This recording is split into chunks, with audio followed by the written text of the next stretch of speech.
Hey, this is LOA Today, the Law of Attraction show.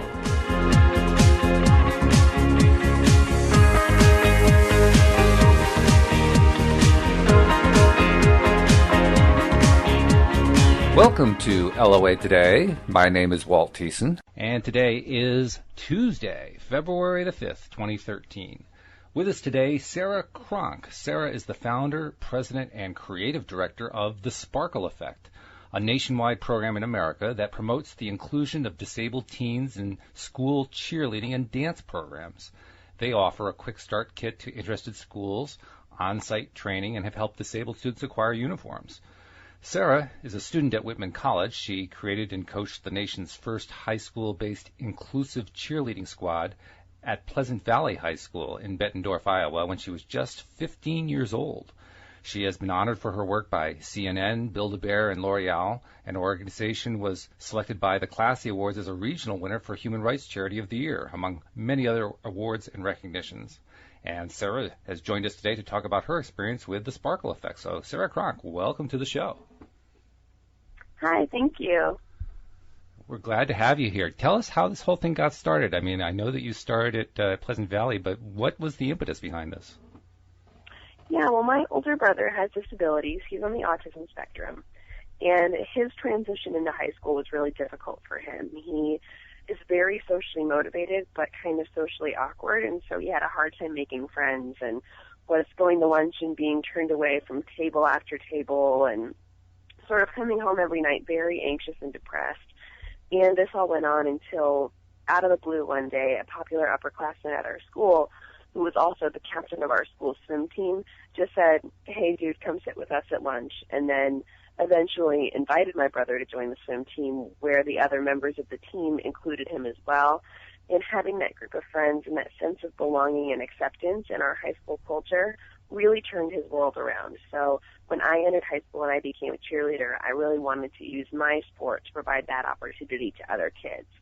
So I got together with my team and we sort of talked about the idea of creating the first inclusive program and got the green light from our coach, and we founded the Spartan Sparkles, which was the first high school-based cheerleading team that includes students with disabilities. And after that went over really well and our community really embraced it, we sort of thought, hey, you know, other schools should do this too. So then I went on and created the Sparkle Effect back in 2009, and since then we have created 87 inclusive teams across the country. We've since expanded to dance teams as well as to teams on the middle school and collegiate level, and it's really just been a fantastic journey. We're so happy with how things have gone. That must be quite a thing for a disabled person to go through, and you having a brother who has a disability, you sort of have firsthand experience, or at least secondhand experience, having watched what he goes through. Talk about that a little bit. What's it like for disabled persons in our society, particularly when they're teens? Well, you know, the teenage years are hard for everybody. It's a huge transition time, and when you throw in having a disability and being not quite sure where you fit in or who you are or really what your purpose is in life, it gets even harder, and it's especially difficult when you miss out on the social development opportunities that most kids get from being involved in activities and getting together with their friends and sort of navigating that whole world. We've had kids who really went from walking down the hallways every day and not having a single person say hi to them when they have their books hugged to their chest and their heads down, and to having them really strut their stuff down the hallway and everyone knows who they are because they saw this girl or this boy cheerleading or dancing at the last game. And finally there are some talking points for these people because the rest of the students realize that really we're so much more alike than different, and they begin to see what they can do as opposed to what they can't. So it really just gives them that same sense of belonging that we're really all looking for in high school. So is that where the idea of the name The Sparkle Effect comes from? A little bit, and then because my high school mascot was the Spartan, and then when we created our inclusive team, it was called the Spartan Sparkles. Oh, okay. And so then when we went on and decided to grow it, we named it the Sparkle Effect. And what made you decide to take it national? I mean, I know that you said that it had been very successful at your school, but still, I mean, planning to take something national like that's no minor consideration. There's a lot involved with that, and yet you didn't seem to hesitate. You just went right forward with it. Yeah, well, we really got to a point in our school program that we had this super long waiting list that moms were so enthusiastic about the program that they were calling us when their little girl was 5 years old with hopes that she was going to make it onto the team when she was 10. Oh, wow. When our school in Iowa is right on the Mississippi River, and so people were coming over from Illinois to move into the school district to get their kids in the program. And so there was really this frenzy over it, and it felt really wrong to me to have a waiting list and to turn people away when this program that we built was based on inclusion. And so the next logical step was to get other programs started in our area since there was such a high demand for it. And then that just sort of turned into, hey, you know what, let's go big or go home. So I didn't really know what I was doing in the beginning, but I knew I cared about this program and creating these opportunities. So I just went for it. So it's not so much that you decided to do it; it kind of forced you to do it. Your hand was forced. Yeah, well, I mean, it's always been an important thing for me, and I couldn't, it wouldn't have felt right to have just continued to run the program at my school, and when I knew that there were other girls who really wanted to be in a program like this, and they couldn't, just because our school didn't have the capacity, didn't mean that other schools couldn't do it too. So, well, I'm impressed. The next logical step for me.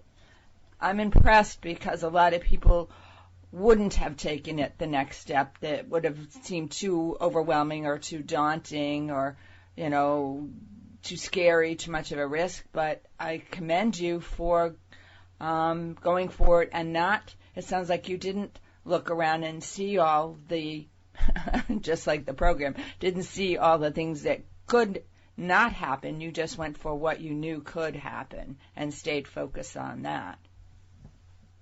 Yeah, well, I mean, leave it to my 15-year-old self, especially after I'd sort of been given the green light and had sort of experienced that's the perfect storm with creating our inclusive team. I definitely believed that anything was possible, and that really, it was just sort of the team at my school was really a gateway drug for making a difference in as many ways as possible. Oh, that's great. That's pretty cool. In terms of the organization itself, I imagine as this thing grows, it becomes more and more work for more work than one person can certainly do. And I imagine you have quite a team helping you out. Talk about your team a bit. Yeah, we have a fantastic team. We have a national board that helps out with a ton. We have a fantastic corporate partner that helps fund our grant program as well as gives us an incredible amount of promotion and advertising. That our corporate partner is Varsity, which is the biggest cheerleading company in the world, and they really, really help us connect with our target audience.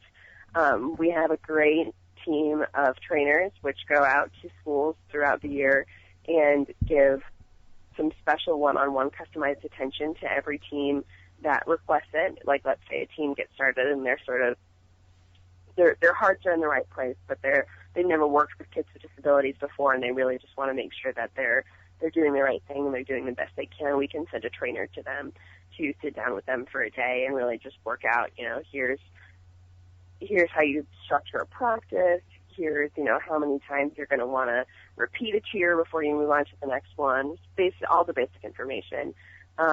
We have a director of outreach who helps manage all of our day-to-day relations with the teams, and then, of course, I sort of serve as the manager of it all and the creative director and president. So I've really been so lucky to have such a great team, and as the number of Sparkle Effect teams rises, we, of course, then get more and more volunteers involved. So we have something like 2,000 volunteers currently participating. Wow. Yeah, and really, within the schools, the cheerleaders and dancers who are really stepping up and creating these programs do far more work within their own schools than anyone from the Sparkle Effect does. So that's one of our favorite things about the program, is that it not only creates inclusive opportunities, but it also creates opportunities for teenagers to exhibit leadership. Do any of your teams go to the Special Olympics events? They do, yeah. My team at my school competes every year, and a lot of teams do as well, usually as a unified team, which is just another word for inclusive. But it totally depends. We have some teams that go to regular cheerleading competitions and give exhibition performances. We have girls that have competed in all kinds of different stuff. So it really totally depends on what that particular team is interested in. And you were talking earlier about how the disabled teens who go through this program, they go from walking down the halls with their heads down and so forth to strutting their stuff, as you put it. I'm wondering, are there any other positive ramifications that have come out of this? Has this helped people with their development? Maybe they're developing faster than they were previously, or anything like that? Absolutely. I mean, it helps the girls in so many ways. For the girls with disabilities, it's really common for their grades to go up after they join the team and after they kind of get that big self-esteem and self-confidence boost. It's great for physical fitness because it's difficult for a lot of these kids to have normal exercise opportunities, and of course having the opportunity to exercise also puts them in a better place mentally and emotionally, and so it really improves things for them overall. And I can't even begin to tell you how much it helps the girls, the typically developing students too.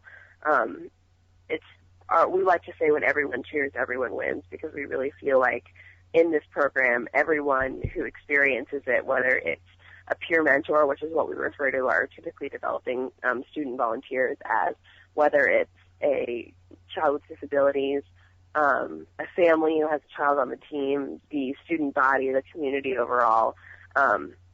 When you see these girls perform, it changes something in you, and that's what we've seen at almost every school that's been involved with this program. Yeah, I can barely imagine. I understand from the way you've been describing, this is mostly for teen girls. Is there anything for teen boys who have similar disabilities? Yeah, well, I mean, boys are definitely welcome to join the teams. We've got tons of boys, actually. We have more girls than boys because that's just the case with cheerleading overall. Mm-hmm. But we've got some rock star boys on some of our teams. Some rock star boys. Yeah, we've got a couple ladies men. Yeah, they love it. Oh, that's funny. Talk about being among the hen house or whatever, because if there are more girls than boys. Yeah, well, they steal the show. They're absolutely hysterical. They're in charge. I love it. That's funny. Where do you see this going? I mean, is this something that you think is just going to keep exploding on its own, or do you see this as something that you're going to have to direct into certain areas of the country, or what do you think is going to happen over, say, the next 3 to 5 years? In terms of growing into different areas of the country, the fact of the matter is that cheerleading as a sport itself, and dance as well, is bigger in different areas of the country than others. So it's really, really popular in the South, but up in the Pacific Northwest, where I currently go to college, that's not as big of a deal because things like lacrosse and other sports like that kind of dominate over sports like cheerleading. But what I really hope for the Sparkle Effect and for inclusive sports overall is that eventually it's just the norm, that inclusion is as a part of cheerleading as pom-poms are, that as much as I've loved the celebration that surrounded the Sparkle Effect and how much attention we've gotten since we got started, that eventually it isn't a program that requires a ton of celebration and attention anymore, because it's just what everybody does. It's just part of every high school cheer team and part of every high school culture. I really strive for at least one day, maybe not while I'm around or while I'm running the Sparkle Effect, but that inclusive sports are the norm in high schools rather than the exception. That's a very healthy view, future view for it. I agree that it needs to become just an integrated part of the whole and not something that stands out intermittently. Mm-hmm. One thing that I'm wondering about is the focus on this has been on cheerleading and dance. Do you see any signs of other kinds of programs for teens who are interested in other stuff occurring, either at the high school level or in other areas? Yeah, well, it's interesting you should mention that because Arnie Duncan, the Secretary of Education, just issued a statement the other week saying that all students with disabilities should be given a fair shot to participate in high school sports, and if for some reason they can't, then reasonable accommodations need to be made, which is a huge step in the right direction for inclusive sports. Now, I'm not an expert on how inclusion would work with other sports because I'm actually one of the least athletic people you can meet. So people have called me before and asked me, "Oh, well, my son wants to play soccer. Do you know how we could format an inclusive soccer team?" And I'm like, I don't know. I've never played soccer before in my life. But I definitely think that there's potential out there for every sport to be inclusive. It's a lot easier than a lot of people think. It sometimes just means taking a little bit of extra time to move parts around, to put a couple extra minutes on the clock, whatever it takes. But it's a lot easier than people seem to think it is. When you started talking today, I was quickly reminded of my own experience when I was in junior college.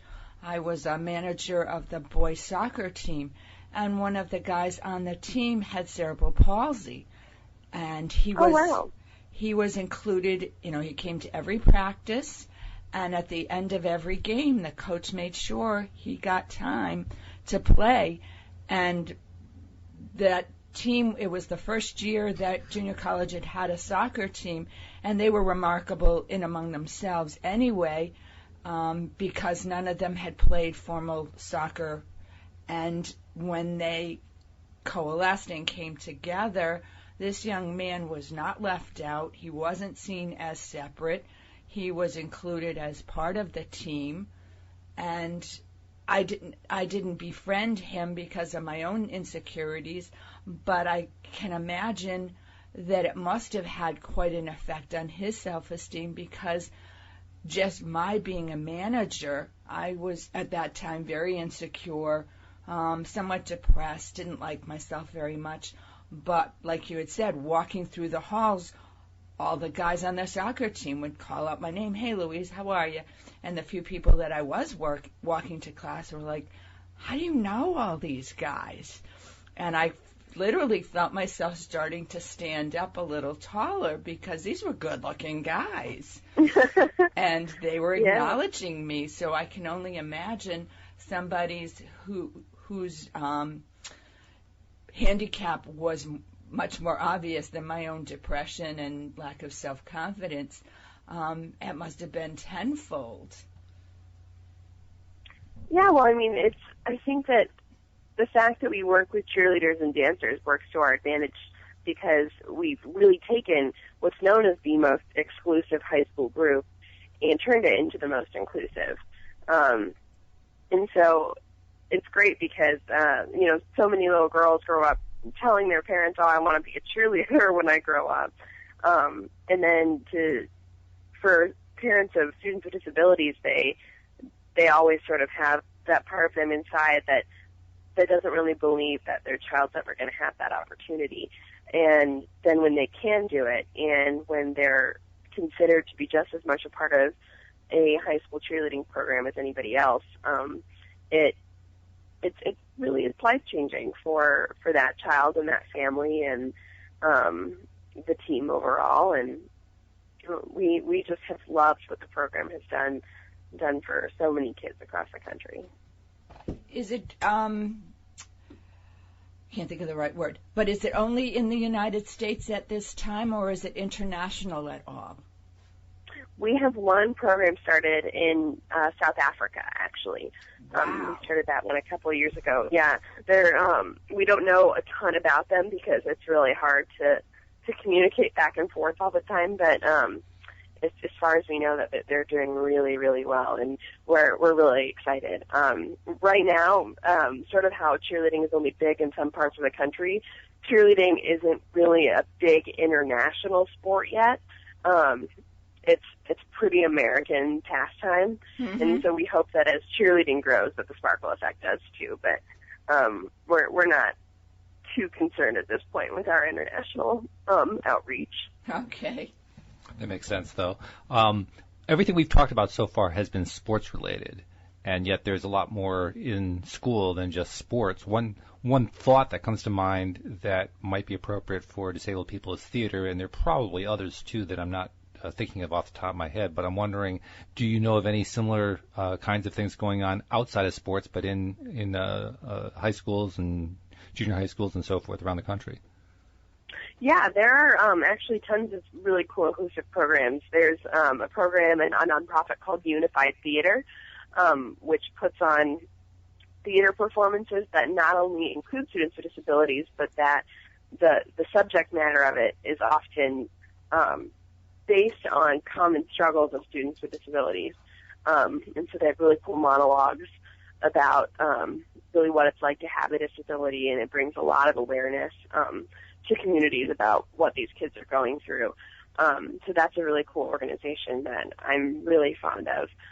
There are also programs like Best Buddies, which really is just an opportunity for kids with disabilities and typically developing students to come together and just participate in social activities. They hang out, they talk, they have pizza parties, they go bowling. So just having that opportunity to learn from one another. And, a lot of cool programs like that across the country. But in terms of sports, the Sparkle Effect is really at the forefront of the inclusive sports movement. I think that's largely in part because cheerleading as a sport is so adaptable to different skill levels. But we hope that it continues to grow, obviously, to tons of different sports. Oh, sure, absolutely. The thing that really catches my attention about all of this is what you just kind of touched on, the fact that it is including people who are not normally included, and thereby giving them the opportunity and the situations in which they can develop their social skills. And I just can't help but imagine that not only does that help the people themselves, the young people themselves with disabilities, to just improve themselves, but I have to feel that it also helps improve the general social consciousness, if you will, the social attitudes about disabled people, because I think probably one of the things that helps create stereotypes is the realization that in the past, typically, disabled people were those quiet people off on the side who didn't really say much, they didn't really do much, so, who could they possibly be of any importance? And yet by bringing them out as social animals, now they start being seen more as regular human beings, I would think. Yeah, absolutely. I mean, we just love it that it just puts a big, bright spotlight when these girls are cheering into the audiences of really everything that they're capable of. And it really just makes them so much more approachable. And I think that people are often intimidated by students with disabilities upon their first experiences with them because they don't really know what to expect. They hear in classes about, what makes people with Down syndrome different from other people and stuff like that. But when you have a talking point and something to talk to them about, and then you realize that, they're just, another sweet, fun-loving, caring person, just like all of your friends, and they're interested in the same TV shows, and yes, they also like to go shopping, and yes, they also like to gossip about boys, and, it makes all that communication so much easier. Well, I'm thinking my background is in childhood development, and I'm just thinking as little kids and my own experience, when I saw somebody different, it was don't look, don't stare. It was don't pay attention, don't notice, and those were the messages. It wasn't, well, let's go over and say hello. It was distance, distance, distance, so that when it got to a point where, older, I had fears about speaking to somebody with a disability because I had no social skills on how to do that. And even to this well, differently to this day is, the old don't look, don't stare. Well, I don't stare, but I look and I watch because I want to know how that person with the really cool bicycle does it, or with whatever their disability is, how do they negotiate the world? I find that very fascinating. It's not, I'm going to criticize. I just want to know and understand how they do it differently. Yeah, it's really interesting. I think that there's a big difference in terms of, the different generations of relationships to disability, because I know back when my parents were in school, they didn't attend school with kids with disabilities. They were completely segregated into a different school or a different classroom. And so when they became adults and then, my brother was born, they were like, we don't even really know what autism is because we've never really been faced with that before. But since then, mainstreaming and being included at least in the classroom has had a huge push, because parents and psychologists are realizing that being with typically developing students is so crucial to social development. And so for me, in almost every single one of my classes growing up, there were kids with disabilities. And even more, that's becoming common. And so I think that's also one of the reasons why this program at this time has worked so well, because it's one of those things that, there's always that one girl in the classroom or that one boy in the classroom who sits alone that no one really wants to be partners with, because you don't really get what that person's all about. But, we're working on changing that, on sort of creating that bridge between students with disabilities and their typically developing peers, not just in sports, but letting that extend into all aspects of college, or not just college, but high school and middle school culture. And that's ultimately what is going to lead to the goal that you have in mind, which is we get to the point where it's almost unnecessary to have programs like this, because people who are disabled just are considered to be part of society. They're not really considered any different in any ways. They've got their own things they have to deal with, but they're still part of the society. And when that happens, that's basically what makes the barriers go away. So that's why I'm so intrigued by this idea of doing everything possible to include these kids socially. I think that's really the key element in the whole shooting match, if you will. Yeah, definitely. You're hitting the nail on the head. Like, it's really just about, we really just focus on opening the door. I mean, participating in one team is just the first step, and of course, it's an incredibly important first step. But then we find that then it not only gives other typically developing students the opportunity to reach out to the kids with disabilities, but it gives the kids with disabilities the confidence to be able to walk up to a typically developing student and say, hey, can I sit at your lunch table? Hey, do you want to partner with me on this project? Because they have a group of friends that loves them and cares about them and appreciates them, and they start to see that and go, well, if these 10 cheerleaders, love who I am, then why wouldn't the rest of the school too? Right. And so it really works both ways. And that self-confidence is what takes people far in life. It's oftentimes even more so than their grade, their GPA, or their education, is that if I have self-confidence and feel comfortable going up to people and sort of selling myself, here I am, this is who I am, this is what I can do, this is what I can give you, this is what I want to accomplish, other people sit up and take notice and believe in them also. Mm-hmm. So, yeah, oh, go ahead. Yeah, go ahead. No, I was going to take it off topic, so if you want to say something before I take it off topic, go ahead. Oh, yeah, no worries. You go ahead. All right, well, then I just wanted to ask more about Sarah Cronk, because your whole life is not the sparkle effect. So tell us a little bit more about you and where you're going with your path. Yeah, well, I'm a sophomore at Whitman College, which is up in Walla Walla, Washington, and I'm planning on majoring in psych. I was an intended English major for a long time and actually just decided to switch. But I'm pretty involved on campus. I'm a member of Greek Life, and I am the senior resident assistant, which is sort of just another fancy name for senior RA in one of our all first-year dorms. And so I'm in charge of a section of actually 10 freshman boys. And then challenging. Yeah, it's a lot different from working with cheerleaders, that's for sure.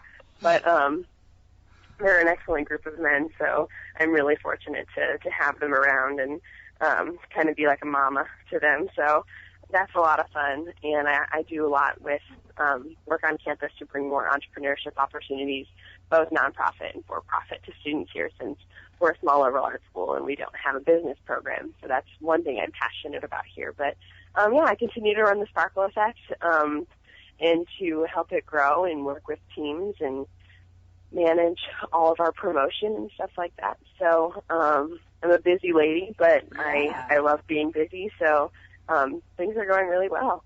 Where do you see yourself after you leave college? Do you have any particular dream that you're planning to follow, or are you still figuring that out? Yeah, I'm still figuring that out. I know that I always want to be in a position where I'm helping people and where I'm working directly with people and making a difference, whether that means that I just continue to run the Sparkle Effect after college and I can support myself through the Sparkle Effect if I did decide to take that path. But I've also recently met with programs like Teach for America to discuss possible post-grad opportunities. So I'm keeping my options open, but I definitely know I want to stay involved with nonprofit work or just any kind of organization where I can do hands-on work helping people. So if you could actually support yourself off of the Sparkle Effect, would that be a choice? Yeah, I mean, it's something that I think about a lot because as much as I love the Sparkle Effect and the work it does, I'm very different than I was when I was 15 when I founded it. We don't have cheerleading at Whitman, and so I'm not a cheerleader anymore. I'm learning new things about myself all the time, and so I always want to be involved in the Sparkle Effect, absolutely. But I sometimes wonder if it would be in better hands a couple years down the road with someone who is more knowledgeable on the up-to-date cheerleading stuff and is super, super passionate about that whole aspect of it. That sounds to me like you're looking to expand your horizons a little bit. That's what I think. Well, yeah, I mean, it's very rare for someone to do the same thing for their whole life starting at age 18. So I really, really love the Sparkle Effect, and I'm so thankful to have had this great journey with it and to continue to have this great journey with it. But there are also so many things that I'm interested in trying. So your enthusiasm, just your self-confidence, your willingness to just do something so out of the box, I'd say for any future employer or any endeavor you choose to take is going to put you in good stead, because those are all very highly sought-after attributes. Well, I hope so. Oh, I think so. Yeah. Yeah, I think you have every reason to feel very confident. I honestly think the biggest challenge you face is the one that you're working on, which is just trying to figure out what it is that really, floats your boat. What it is that is going to just really say, wow, I can hardly wait to wake up tomorrow and start doing that again. Yeah, and I feel so fortunate to have found that once with the sparkles and the Sparkle Effect, and if you found one, you can find another one. I'm about sure. finding that again. Yeah, we're both sure that you will. Oh, well, thank you. Yeah. Well, the one thing I've learned too is that not very rarely do, like you said, do any of us stay with the same profession from start to finish, and that a lot of us have lots of interests, or we start in one area and it morphs into something else or leads to something else, and to just follow where your interests lie, because that's what makes us a whole person and keeps us interested and interesting. Mm-hmm. Well, we're going to wish you great luck going forward as you try to figure out what your life path is. Before we leave you today, though, could you just tell everybody where they can find out more about the Sparkle Effect and what steps they should take if they are interested in trying to implement it in their schools? Yeah, definitely. Anyone who's interested in learning more about the Sparkle Effect can log on to www.thesparkleeffect.org. And on our site, we have all the information needed, our 11-step guide to creating a team, as well as ways to contact me and information about our grant program and our on-site training program. People who are interested can also obviously like us on Facebook, follow us on Twitter for all the latest updates on what we're doing on a day-to-day basis, and to learn more about our teams and see adorable pictures and things like that. And I want everyone out there to know that the Sparkle Effect team is always available to answer questions, to talk to your team, to really do anything we can to help you get your program off the ground. So we really hope that people go on and look at what's up there and see how easy it is to get a program started. Sarah Cronk, the founder, president, and creative director of the Sparkle Effect. Sarah, thank you so much for joining us today. Thank you so much. Have a good one. We'll see you all next time here on LOA Today. Goodbye, everybody.